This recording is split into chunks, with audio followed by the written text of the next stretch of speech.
안녕하세요. 시장의 마법사입니다. 오늘은 현기차하고 테슬라를 좀 살펴보려고 하는데요.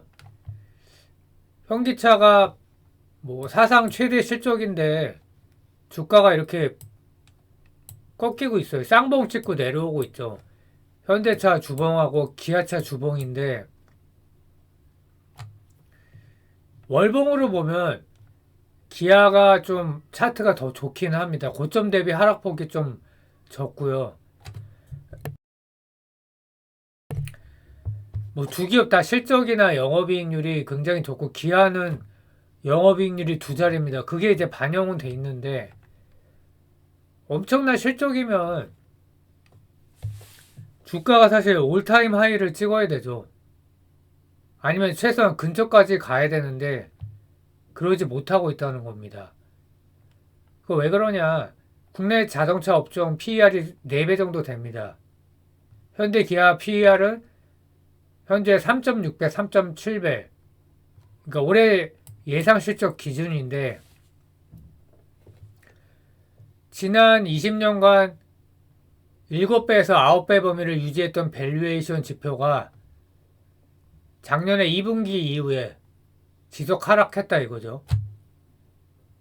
작년 하반기부터 그런 것 같고 그래서 6개분기 컨센서스 상회 실적인데 주가가 안 간다는 거죠. 그러면 이게 이유는 당연히 산업의 구조적 변화 속에 대응이 느렸다. 우리가 다 아는 전기차. 근데 이제 사실 전기차도 그냥 차죠. 근데 전기차가 아니라 스마트카라는 거죠. 스마트카라는 거는 결국은 이제 핵심은 자율주행 기능이 얼마나 가능하냐. 테슬라는 이제 FSD죠. 스마트카라고 하는 거로도 표현이 잘 안 됩니다. 차량 그 뭐죠 그 2차선이면 그 차선을 유지하고 앞차랑 가까워지면은 속도를 줄이고 그것만 갖고도 부족하죠. 그래서 현대 기아가 2분기 기준으로 순현금이 각각 14조, 11조, 시가총액의 36%, 34%. 그러니까 이게 가치 진짜 전형적인 가치주의 모습이죠. 실적도 좋고 저 PER에 순현금까지 많다. 근데 주가는 쌍봉 찍고 내려오고 있다는 거죠. 그럼 이유가 뭐냐? 변화가 세상이 이제 정말 모든 분야에서 극적으로 변하고 있는 거죠. SDB나 BB 수요 성장 속도는 엄청나게 빠르고 있고, 그러니까 예상치를 넘어서고 있다는 겁니다. SDB가 뭐냐? 소프트웨어 디파인 비어클이다. 그래 스마트카죠. 그러니까 차량이 그런 소프트웨어적인 기능이 얼마나 이제 작동을 하고 있냐. 알고리즘을 제어하고 통제하는 차량을 뜻한다. 그래서 이게 그 요구 수준이 더 높아졌다는 거고요. 그러니까 과거에는 럭셔리와 매스 이분법적 차이였죠. 그러니까 독일차가 더 고평가를 받고 포르쉐가 고평가를 받고 또 람보르기니, 페라리가 고평가를 받고 물론 그냥 대중적인 브랜드보다 포르쉐가 PER은 높은 건 맞지만 그걸로도 안 된다는 거죠. 그래서 SDB는 이제 소프트웨어 쪽이고 BEV는 이게 이제 순수 전기차고요. 그래서 소프트웨어 비즈니스 상용화 핵심은 이제 자율주행이고요. 저가 BEV 출시. 그러니까 이제까지는 그 일종의 얼리 어답터 또는 돈 많은 분들이 세컨드 카로 전기차를 샀던 거죠. 한번 몰아보자. 미국도 아마 비슷했을 겁니다. 근데 이 두 가지와 이 저가 BEV 순수 전기차를 대량 양산하는 능력을 확보했냐 이 여부에 따라 PER을 이제 멀티플을 높게 받을 수 있냐 적게 받냐 이렇게 되는 거죠. 그래서 예를 들어서 테슬라의 모델 3가 테슬라 전기차 판매량의 29%, 저마진이지만 이제 모델 2도 나온다고 하죠. 저마진이지만 FSD를 팔아먹는 거다. 그러니까 프린터 비즈니스라고 하죠.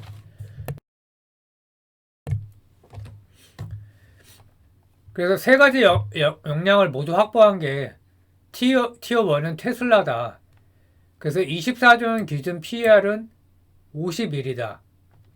그 올해 실적 기준으로는 69배인데 이게 시킹 알파 기준인데 좀 더 공격적으로 보면 40대까지 내려올 겁니다. 그러니까 저가 BEV 대량 양산의 능력을 이미 갖추고 있죠. 그래서 중국의 생존자들도 이런 그 저가 양산 능력을 갖고 있습니다. 그래서 테슬라가 중국에서 또 추가 인하를 하면서 가격 인하를 하면서 뭐 BYD나 이런 업체는 살아남겠지만 샤오핑이나 중국 영세 업체는 몰락하고 있다는 거죠. 하지만 중국은 이제 상위 업체는 강력한 그런 경쟁력을 갖추고 있고요. 그러니까 PER도 16배 이상 받는다는 거고요. 현대차가 이제 티어 4라는 거죠.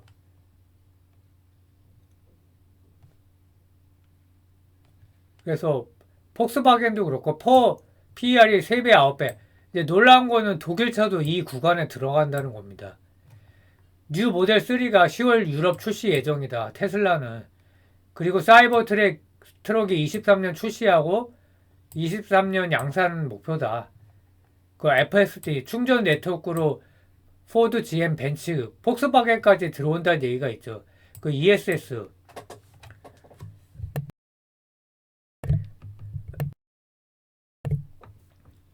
이러니까 티어 1이라는 얘기고요.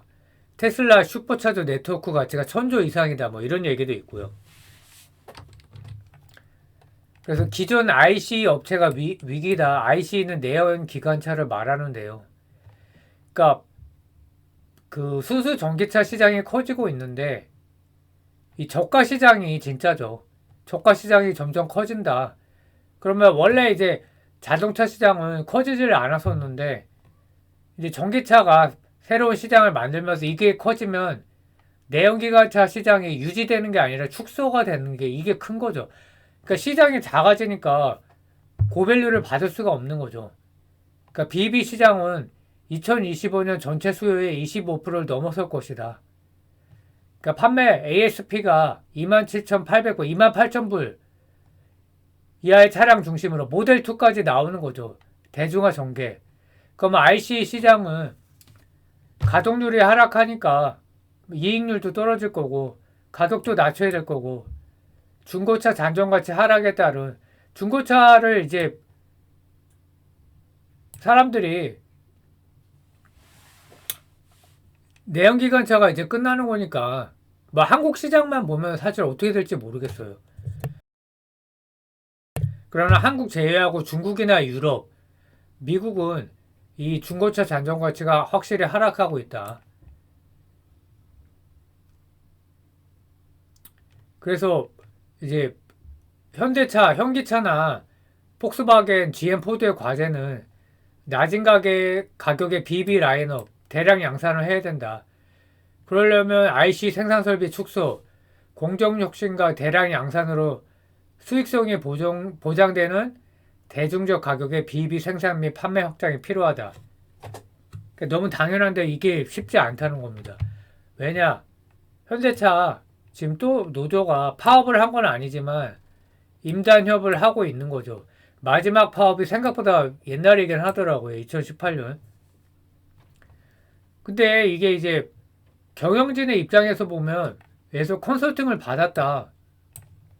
이론적으로 너무 쉽죠. 이론적으로는. 너무 당연하죠. 근데 이 그 직원 노동자들 입장에서 생계가 걸린 문제라 이거죠. 한국만 그럴까요? 독일도 노조가 있기 때문에 전기차로 빨리 돌아가질 못하는 거예요. 전환을. 생계가 걸렸으니까요.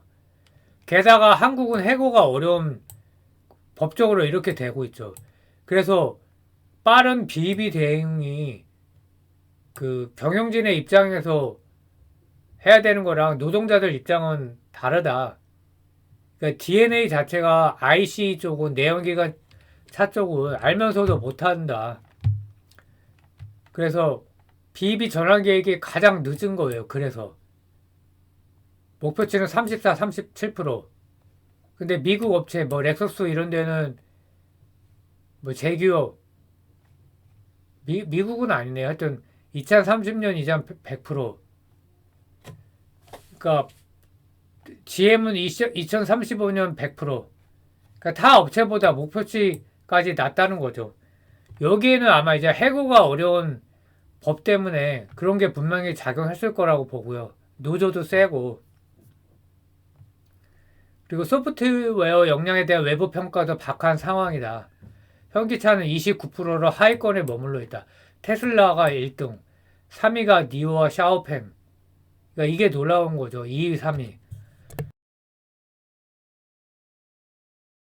그래서 한국에서 중국을 그렇게 무시하고 있지만 전기차, 특히 소프트웨어 쪽에서는 무시할 수 있는 상황이 아닌 거다.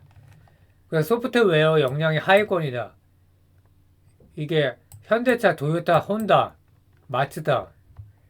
이게 사실 놀라운 거죠. 하위권이란 얘기예요. 그러니까 자율주행이 지금 뭐 웨이모와 크루즈가 샌프란시스코에서 시범 운행에 나서고 있다. 그 뉴스로도 많이 나오고 있죠. 크루즈와 웨이모. 그래서 그 오불이 베이스 피고 기본 요금이 5불이고요. 그 1마일마다 0.9불, 또 1분마다 0.4불 이런 식으로 이제 시티 텍스가 1.5불이고. 그러니까 미국을 따라갈 수가 없는 거예요. 한국이 못 따라가는 건 당연하고 일본이나 독일도 그러니까 워낙 이게 뭐 해고도 쉽고 IT 쪽에서 도전하는 문화가 도전과 보상이죠. 그래서 따라갈 수가 없다. 또 테슬라 FSD 베타가 가격 인하를 20% 해서 12,000불이다. 1,600만 원. 22년 말 기준으로 약 19%가 FSD를 구독하고 있다. 40만 대.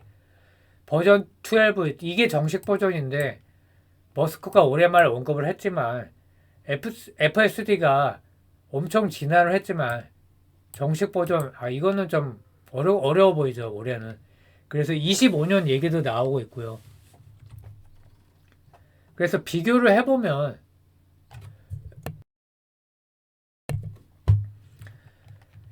매출액이 현대차, 기아, 테슬라하고 비교를 해봤는데요.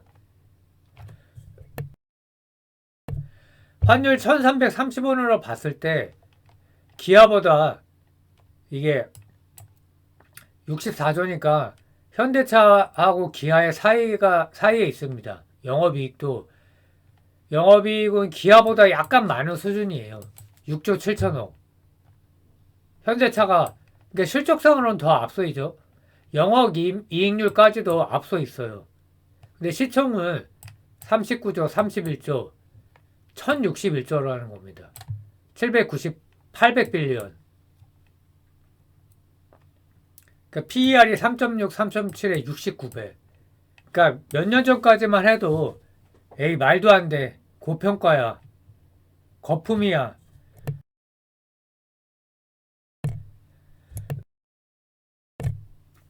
지금도 그렇게 주장하는 사람이 있을 겁니다. 근데 이거는 이제 완전히 아니다.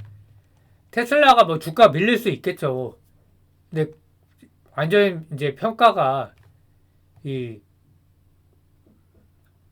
테슬라의 이 자율주행 능력이 데이터로 쌓인 거기 때문에 타 업체가 1년 만에 따라잡고 이럴 수 있는 게 아니거든요.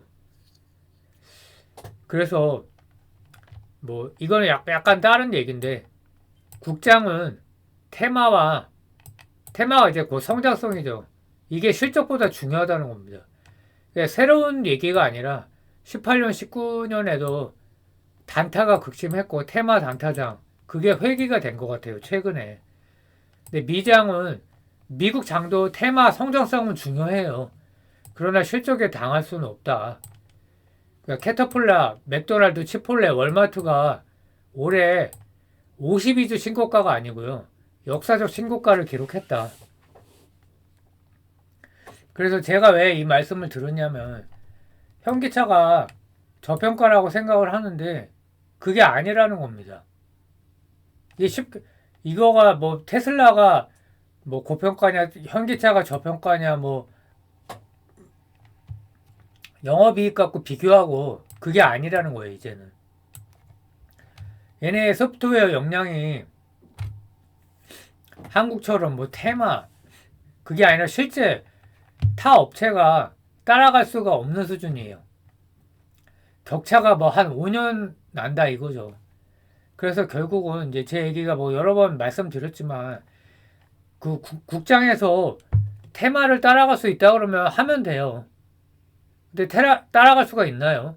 그러니까 운이 좋아서 하나 맞출 수 있는데 또 따라갈 수 있을까요? 특히 이제 막 뭐 몇 억, 5억, 10억 이런 돈을 운용할 때 테마주에다가 할 수 있냐 이거죠. 그러니까 쉽지 않다는 거예요. 현기차에 넣었어요. 뭐 배당은 물론 많이 나오겠죠. 근데 배당 많이 나오면 또 세금 떼가고 그러니까 쉽지 않다는 거예요. 그러니까 테슬라가 지금 뭐 저점 대비해서 많이 오른 상황이지만 또 기회를 봐서 해야 되고 결국은 미장을 50% 이상 넣지 않으면 돈 벌기가 굉장히 어려운 장이 다시 돌아왔다 이렇게 생각을 합니다. 자, 주말 잘 보내시고 다음 주에 또 뵙겠습니다. 감사합니다.